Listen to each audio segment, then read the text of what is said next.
Hi all, అందరూ ఎలా ఉన్నారు? మీరందరూ బాగుండాలని మనస్ఫూర్తిగా కోరుకుంటున్నాను. అలాగని ఒక చిన్న విన్నపం, మన ఛానల్లో గనక మీకు వీడియో నచ్చినట్టయితే ప్లీజ్ వెళ్ళే ముందు ఒక చిన్న లైక్ చేయండి. అలాగనే సబ్స్క్రైబ్ చేసుకొని పక్కనే ఉన్న బెల్ కూడా కొట్టేయండి.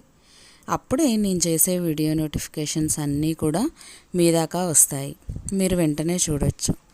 ఇక ఎంతో కష్టపడి వీడియోలు చేస్తున్నాను. మీరు ఒక చిన్న లైక్ చేస్తే నేను ఇలాంటి ఎన్నో వీడియోస్ చేయడానికి హెల్ప్ చేసిన వాళ్ళు అవుతారు. దయచేసి చిన్న లైక్ అయితే చేయండి. ఇక ఏమాత్రం ఆలస్యం చేయకుండా వీడియోలోకి వెళ్దాం పదండి. నందు బాగా తెలివైన కుర్రాడు. ఇక అతను ఎగ్జామ్స్ దగ్గర పడేసరికి బాగా చదవాలనే ఆరాటంతో ఇక డే అండ్ నైట్ కూడా బాగా కష్టపడుతూ చదువుతున్నాడు. అతని ఇంటి పక్కన ఉన్నవాళ్ళు కూడా చాలా బాగా నందుతో కలిసిపోతారు. అలానే చాలా మంచిగా వాళ్ళ ఇంట్లో పిల్లల్లాగా అతన్ని చూస్తూ ఉంటారు. ఇక ఎప్పటిలాగానే నందు ఎగ్జామ్స్ వచ్చేసరికి బాగా చదువుకోవాలని రూమ్లో కూర్చొని తన స్టడీ టేబుల్ మీద బుక్స్ పెట్టుకొని చదువుతూ ఉంటాడు.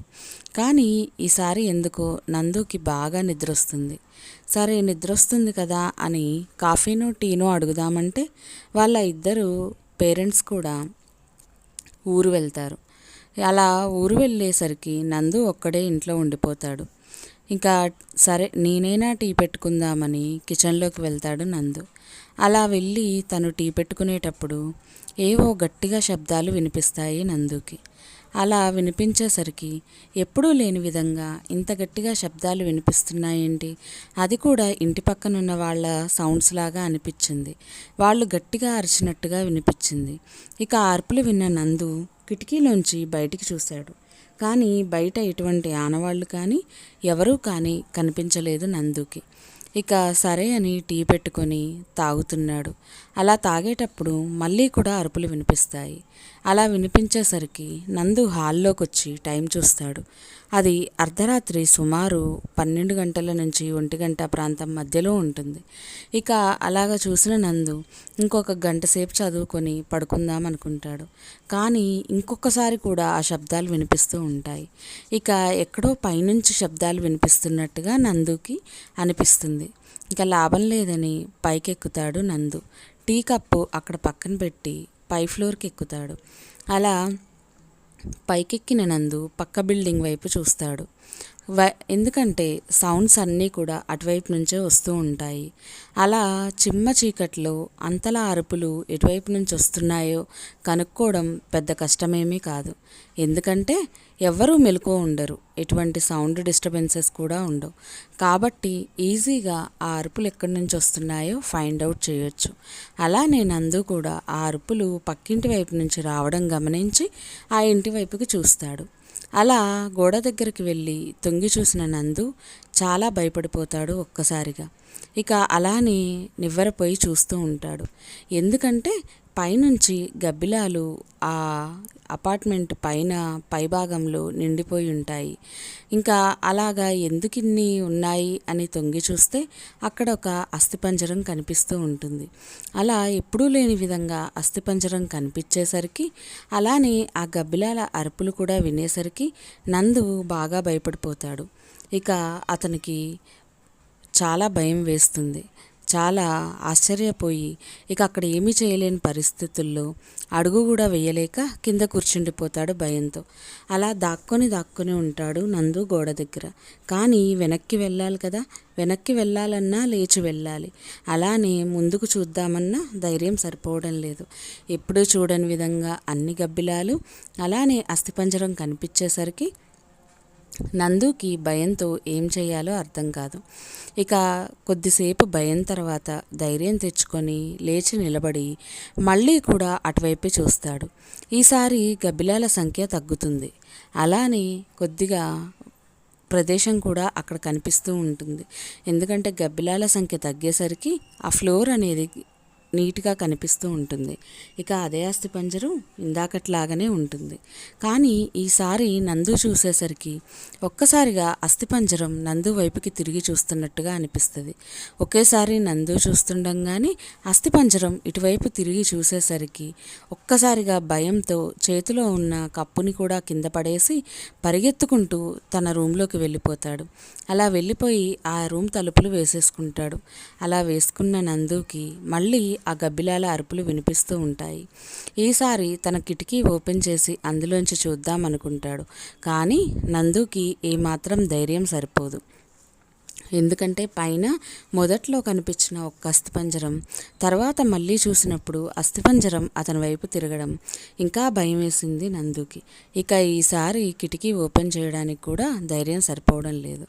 కానీ ఆ అరుపులు ఆ శబ్దాలు విన్న తర్వాత ఏం జరుగుతుందో తెలుసుకోవాలి అనే ఆరాటం ఒకవైపు అంతా పెరిగి ఇక నందు కిటికీ తలుపులు ఓపెన్ చేద్దామని తన రూమ్ దగ్గరికి వెళ్ళి కిటికీ తలుపులు ఓపెన్ చేస్తాడు. ఈసారి నందుకి దడపుట్టే ఇంకో సంఘటన జరుగుతుంది. ఈసారి అక్కడ గబ్బిలాలు ఏవీ కూడా లేవు. కానీ అస్థిపంజరాలు 3 ఉన్నాయి. అలా 3 ఉండేసరికి నందు భయంతో ఒక్కసారి వెనక్కి జరుగుతాడు. ఈసారి మళ్ళీ చూసే ధైర్యం కూడా చేయలేక కిటికీని గట్టిగా లాగి గడివేసేస్తాడు నందు. ఇటువైపుకి తిరిగిన నందుకి ఒళ్ళంతా చెమటలు విపరీతంగా పడతాయి.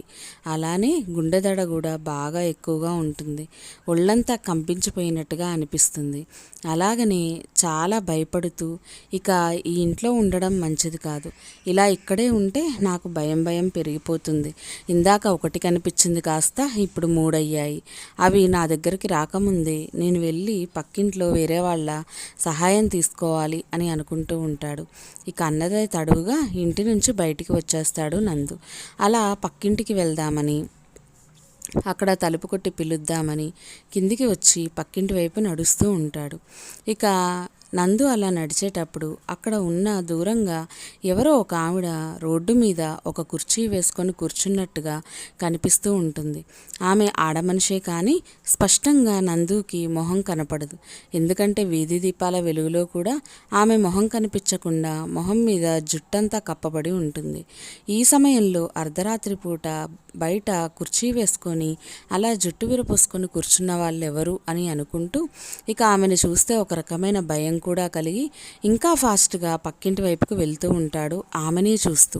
ఇక అలా వెళ్ళిన అతను ఆమెను చూస్తూ ఇంకా ఎక్కువగా భయపడిపోయి పక్కింటి తలుపు దగ్గరికి వెళ్ళి 1కి 2 సార్లు గట్టిగా కొడతాడు. అలా కొట్టేసరికి ఇంతసేపటికి ఆ తలుపు మాత్రం ఓపెన్ కాదు. ఇంకా అటువైపే తిరిగి అంకుల్ తలుపు తీయండి అని అరుస్తూ మళ్ళీ తలుపు కొడుతూ ఉంటాడు. ఈసారి దూరంగా ఉన్న ఆవిడ కాస్త దగ్గరగా వచ్చినట్టు అనిపిస్తుంది నందుకి రోడ్డు మీద. ఇక ఇంకాస్త భయం వేస్తుంది. పక్కింటికైనా వెళ్దామా అని మళ్ళీ ఆ పక్కనున్న ఇంటికి వెళ్దామనుకునే లోపు ఆ తలుపు ఓపెన్ అవుతుంది లోపల నుంచి. ఇక నందు ఊపిరి పీల్చుకుంటాడు ఆ శబ్దం విని. అవతల నుంచి ఒక ముసలాయన ఏంటి బాబు ఈ సమయంలో ఇక్కడికి వచ్చావు అని అంటూ ఉంటాడు. దానికి నందు జరిగిన విషయమంతా ఆ ముసలాయనకి చెప్తూ ఉంటాడు.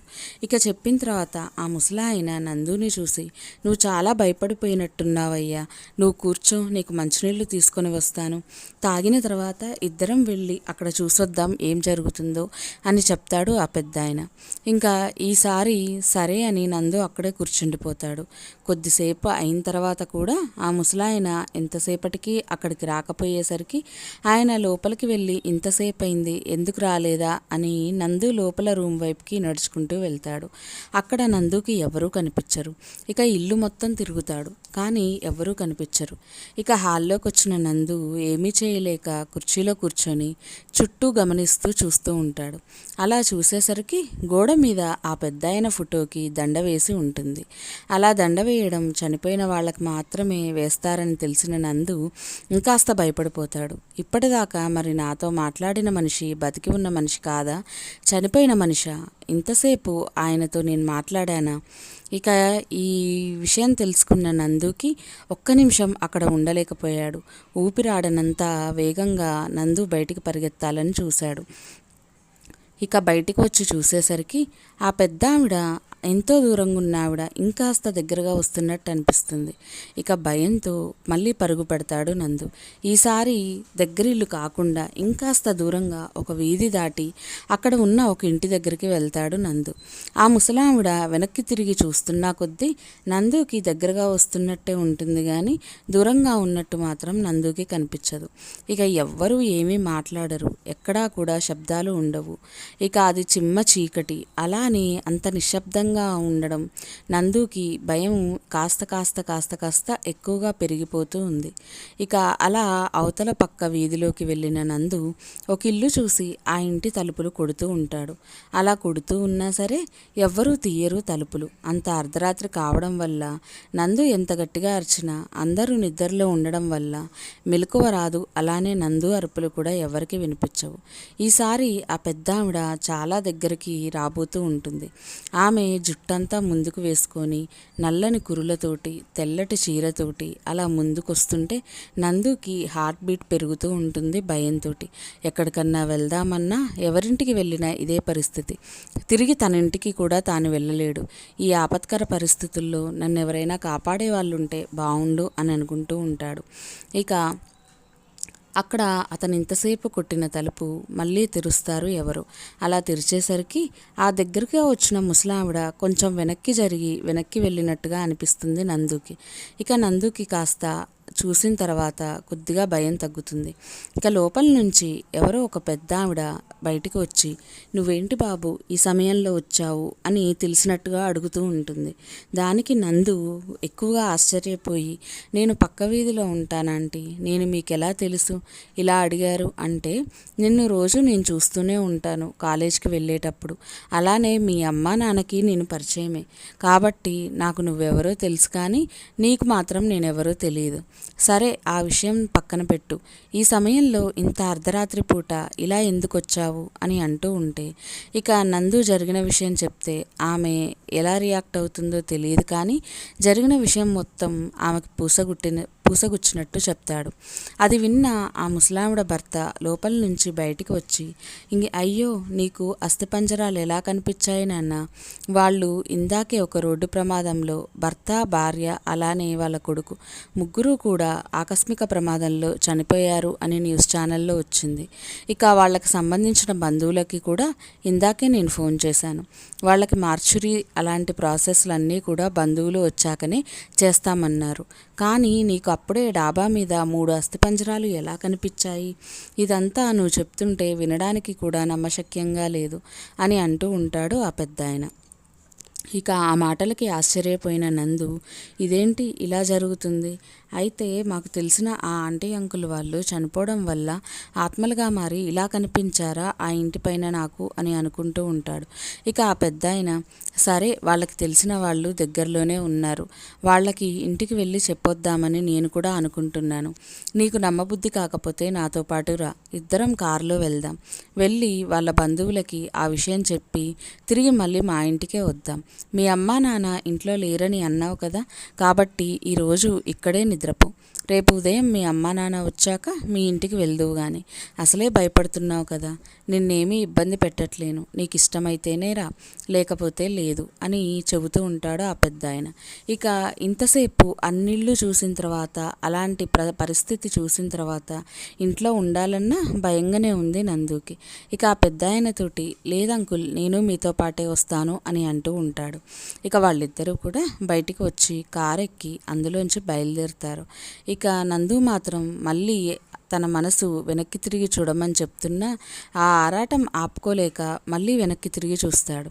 ఈసారి ఆ పెద్ద ఆవిడ ఇందాక ఎంత దూరంలో కనిపించిందో అంతే దూరంలో మళ్ళీ రోడ్డు మీద కుర్చీ వేసుకొని జుట్టు విరబోసుకొని ఈ కార్కెళ్ళే చూస్తున్నట్టుగా నందుకి కనిపిస్తుంది. ఇక అది చూసిన నందు ఒకేసారి కళ్ళార్పి భయంతో మొహం ముందుకు తిప్పి చేతులెత్తి దండం పెట్టుకుంటూ ఉంటాడు. ఇక ఇలాంటి పరిస్థితి నుంచి నన్ను ఆ భగవంతుడే కాపాడాలి దేవుడా అని అనుకుంటూ ఉంటాడు. ఇక ఆ ముసలాయన నందు ఆ చనిపోయిన వాళ్ళ బంధువుల ఇంటికి వెళ్ళి విషయం చెప్పడానికి బయలుదేరుతారు. ఇక ఇది ఫ్రెండ్స్ ఈరోజు స్టోరీ అయితే. మీ అందరికీ నచ్చిందనే అనుకుంటున్నాను. నచ్చితే ఒక చిన్న లైక్ చేయండి, అలాగనే షేర్ చేసి సబ్స్క్రైబ్ చేసుకోండి. పక్కనే ఉన్న బెల్ కూడా యాక్టివేట్ చేసుకోండి. అప్పుడే నేను చేసే వీడియో నోటిఫికేషన్స్ మీ దాకా వస్తాయి. Thank you so much for watching. మళ్ళీ వీడియోతో మీ ముందుకు వచ్చేస్తాను. బాయ్. ప్లీజ్ అండి, మీకు నిజంగా నచ్చితే ఒక చిన్న లైక్ చేయండి, సబ్స్క్రైబ్ చేయండి. అది నాకు ఎంతో సపోర్టివ్గా ఉంటుంది. చాలా హ్యాపీగా ఫీల్ అవుతాను నేను కూడా. ఇలాంటి మరెన్నో స్టోరీస్ మీరు నాతో షేర్ చేసుకోవాలి అని అనుకున్నా కానీ కింద కామెంట్లో మీకు ఏ కథ అయితే అనిపిస్తుందో దానికి సంబంధించి దయచేసి కామెంట్లో మీరు చెప్పండి. అది నేను మళ్ళీ రాసుకొని దాన్ని స్టోరీ రూపంలోకి నేను కన్వర్ట్ చేసి చెప్పడానికి ప్రయత్నిస్తాను. ఓకేనా? ఇంతసేపు ఓపికగా వీడియో చూసినందుకు మీ అందరికీ కూడా ధన్యవాదాలు. బాయ్.